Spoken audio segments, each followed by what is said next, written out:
Hello.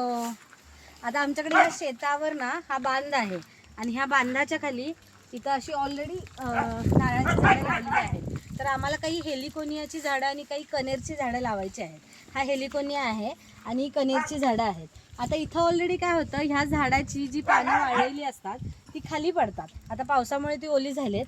तर जेव्हा आपल्याला झाड लावायचं असते ना, तेव्हा हा सगळा जो पालापाचोळा आहे तो काढून टाकून खड्डे काढायची काहीच गरज नाही आहे. ह्याच्यातच जर खड्डा केला व्यवस्थित मातीमध्ये आणि त्याच्यामध्ये जर झाड लावलं तर त्याचा एक फायदा काय होतो, ह्या सगळ्या पालापाचोळ्याचं तिथं खत तयार होतं आहे आणि बऱ्याच प्रमाणात ऑर्गॅनिक कार्बन तिथल्या मातीला मिळतो. आणि म्हणजे ऑर्गॅनिक कार्बनचं बेसिकली प्रमाण वाढतं आणि ते आपल्या झाडांच्यासाठी ऑर्गॅनिक मॅन्युअर म्हणून खूप जास्त उपयोगी आहे. त्यामुळे हा पालापाचोळा जो व्यवस्थितरित्या कुजतो ना, त्याचा खूप चांगला झाडांना वापर होतो. तो कायम करून घ्यायचा.